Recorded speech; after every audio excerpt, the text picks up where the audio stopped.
Assalamualaikum warahmatullahi wabarakatuh. Perkenalkan, nama saya Arizal Firdaus dari kelas AEA2. Perkenalkan, nama saya Aditya Maulana. Saya dari kelas Analis Efek A2. Halo guys, perkenalkan nama saya Ricardo Sitorus dari kelas AEA2.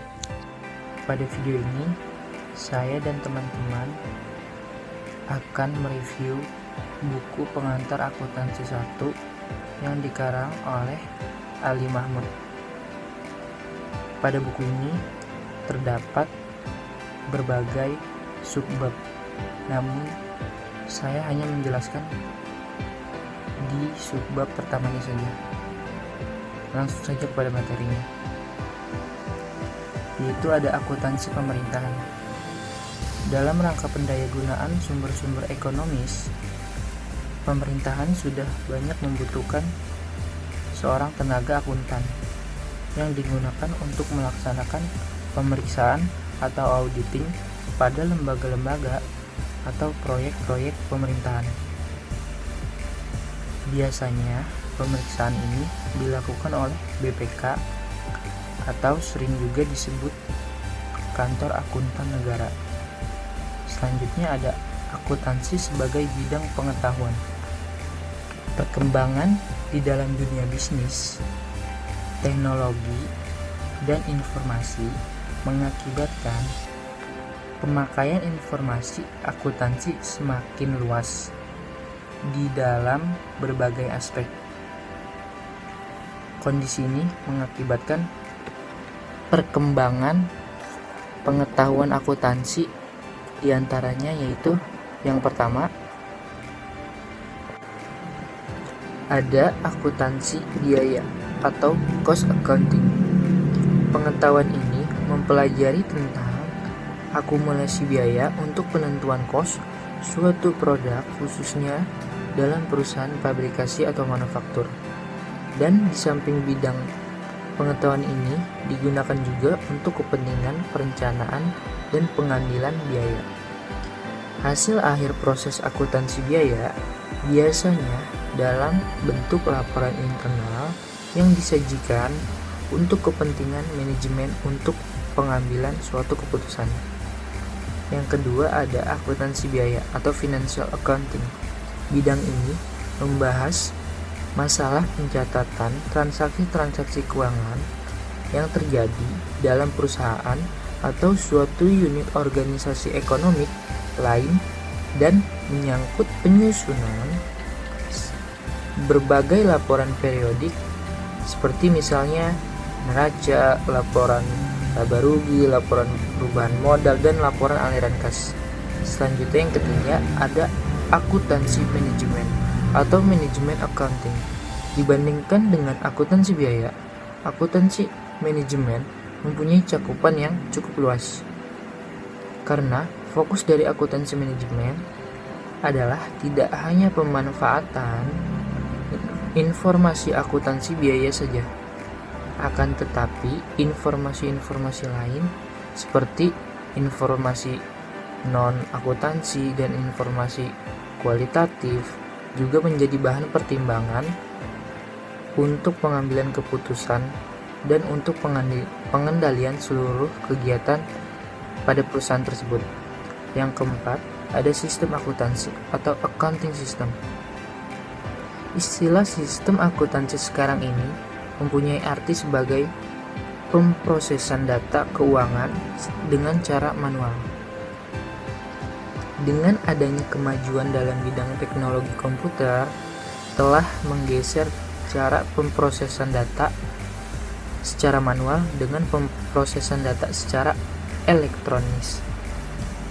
Pengertian sistem akuntansi itu pun sekarang cenderung menjadi lebih sempit dan dibandingkan dengan bidang pengetahuan yang baru yang lebih mengutamakan pemrosesan data secara elektronis, yaitu sistem informasi akuntansi atau Accounting Information System.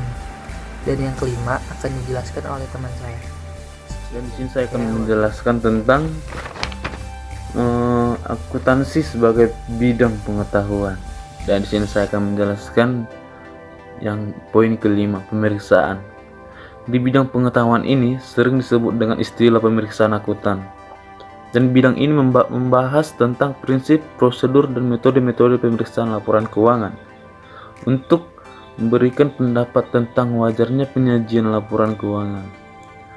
Dan untuk melakukan pemeriksaan dilakukan secara profesional yang tercantum pada NPA agar laporan keuangan tersebut tidak menyesat para pemakainya untuk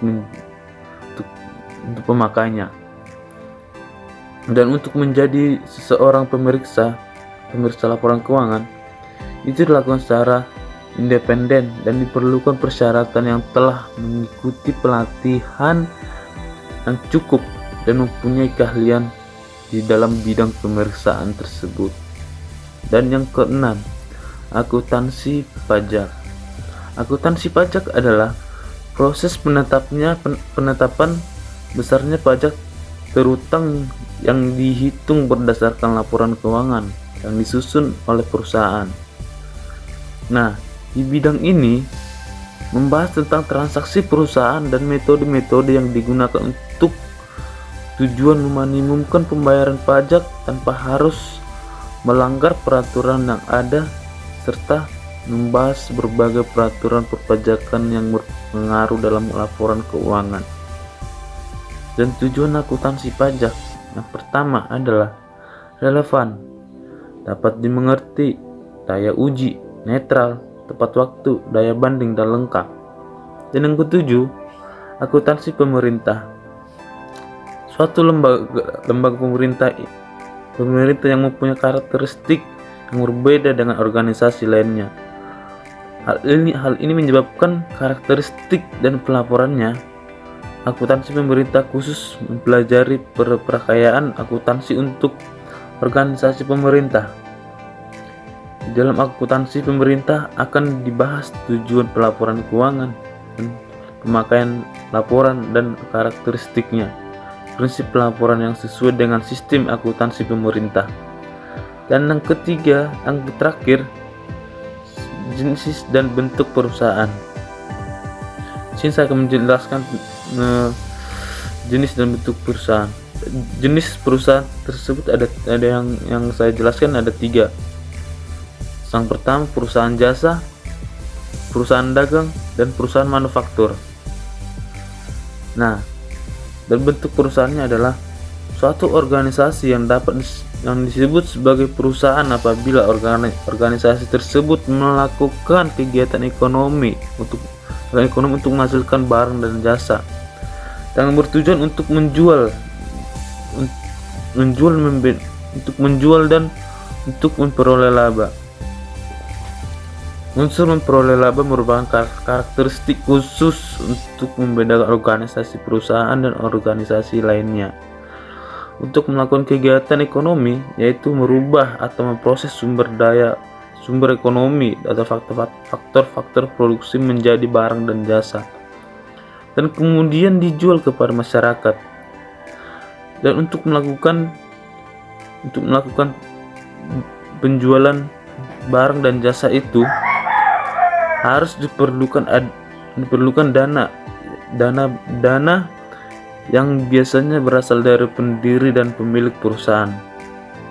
Sebagai suatu organisasi, tentunya perusahaan mempunyai perangkat organisasi sebagai pelaksana kegiatan sebagaimana yang dikenal dalam masyarakat, yaitu adanya pimpinan dan jabatan lainnya. Tujuan mencari laba biasanya merupakan tujuan pemilik atau investor sebagai pendiri perusahaan. Mencari laba biasanya merupakan tujuan pemilik investor sebagai pendiri perusahaan. Oleh karena itu, pemilik dan investor tidak harus menjadi pimpinan atau manajemen di perusahaan tersebut. Pengertian perusahaan dalam pembahasan ini diartikan sebagai unit organisasi yang dijalankan oleh manajemen atau pimpinan perusahaan untuk mengelola sumber ekonomi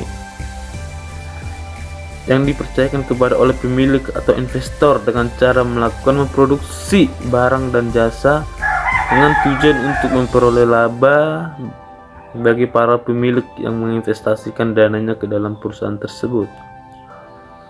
Oleh karena itu, akuntansi beranggapan antara pemilik atau investor, manajemen merupakan pihak yang terpisah, kemudian perusahaan dipandang sebagai badan atau orang yang berdiri sendiri dan bertindak atas namanya sendiri dan bertanggung jawab kepada pemilik serta pihak lainnya. Oke, saya akan melanjutkan penjelasan teman siang tadi. Pada dasarnya, perusahaan dapat dibedakan menurut jenis dan bentuknya, sebagaimana yang akan saya uraikan berikut ini. Yang pertama tentang jenis perusahaan. Atas dasar sifat kegiatan produksinya dan produk yang dihasilkan, perusahaan dapat digolongkan menjadi 3 jenis perusahaan, yaitu perusahaan jasa, perusahaan perdagangan, dan perusahaan manufaktur. Yang pertama, perusahaan jasa. Jenis perusahaan ini bergerak dalam bidang pelayanan yang memberikan kemudahan, kenyamanan, atau kenikmatan kepada masyarakat yang memerlukannya. Contoh perusahaan jasa adalah sebagai berikut. Yang pertama, jasa transportasi. Perusahaan angkutan umum yang dikelola oleh masyarakat atau swasta, seperti misalnya taksi, bis, dan perusahaan angkutan umum lainnya. Perusahaan angkutan yang dikelola oleh pemerintah, misalnya seperti perusahaan umum kereta api, juga PT Pelni. Nah, selanjutnya ada jasa profesi. Contohnya seperti kantor akuntan, biro bantuan hukum, konsultan perencana, konsulen pajak, dan juga notaris. Berikutnya ada jasa hiburan atau rekreasi. Contohnya seperti bioskop, taman hiburan, kebun binatang, taman rekreasi, atau taman wisata lainnya. Juga ada jasa tempat tinggal. Contohnya seperti hotel, asrama, motel, dan juga seperti guest house, dan lain sebagainya. Dan yang terakhir adalah jasa reparasi atau pemeliharaan. Contohnya seperti bengkel motor, tempat pencucian mobil, dan cleaning service. Kedua adalah perusahaan perdagangan. Kegiatan perusahaan perdagangan sangat berbeda dengan perusahaan jasa. Kegiatannya adalah membeli barang, dagangan, atau produk untuk mengisi sediaan, dan selanjutnya dijual kembali. Barang yang diperdagangkan dapat berupa hasil bumi, dan juga dapat produk hasil pengolahan. Untuk produk hasil pengolahan, biasanya perusahaan perdagangan berfungsi sebagai jaringan distribusi. Yang termasuk dalam perusahaan perdagangan antara lain adalah agen tunggal, pedagang besar atau grosir, minimarket, supermarket, department store, shopping mall, toko serba, toko swalayan, dan lain sebagainya. Ketiga adalah perusahaan manufaktur. Perusahaan manufaktur memiliki sifat kegiatan yang lebih kompleks dibandingkan dengan perusahaan jasa maupun perusahaan perdagangan, sehingga komponen informasi yang harus dituangkan di dalam laporan keuangan juga lebih banyak. Kegiatan perusahaan manufaktur adalah mengubah bahan baku menjadi produk jadi yang siap untuk dijual. Oke, sekian penjelasan dari saya. Kurang lebihnya saya mohon maaf, dan terima kasih telah menyaksikan video ini. Jangan lupa like, comment, subscribe, dan juga share ke teman-teman kalian untuk saling berbagi informasi kepada mereka. Sekian dari saya. Wassalamualaikum warahmatullahi wabarakatuh.